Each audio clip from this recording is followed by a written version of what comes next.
చూసారా, సువార్త పని చేయాలని తన ప్రాణాన్ని సైతం లెక్క చేయకుండా తన ప్రాణాన్ని సైతం సెకండరీ చేసుకొని సువార్త నాకు ముఖ్యం అనుకున్నాడు.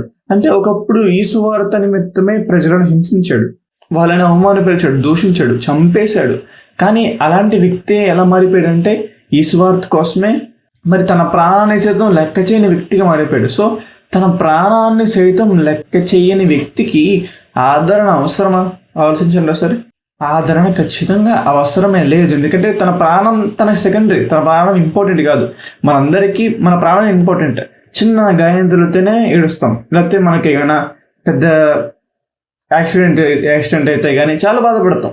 కానీ పౌలు గారు అలా కాదు, తన ప్రాణాన్ని సైతం లెక్క చేయట్లేదు. సువార్తను అంటే నన్ను కొట్టినా పర్లేదు, నన్ను తిట్టినా పర్లేదు, ఉమ్మేసినా పర్లేదు, నన్ను సిలివేసినా పర్లేదు, ఊరు తీసినా పర్లేదు, నేను మాత్రం సువార్తను ఆపను అని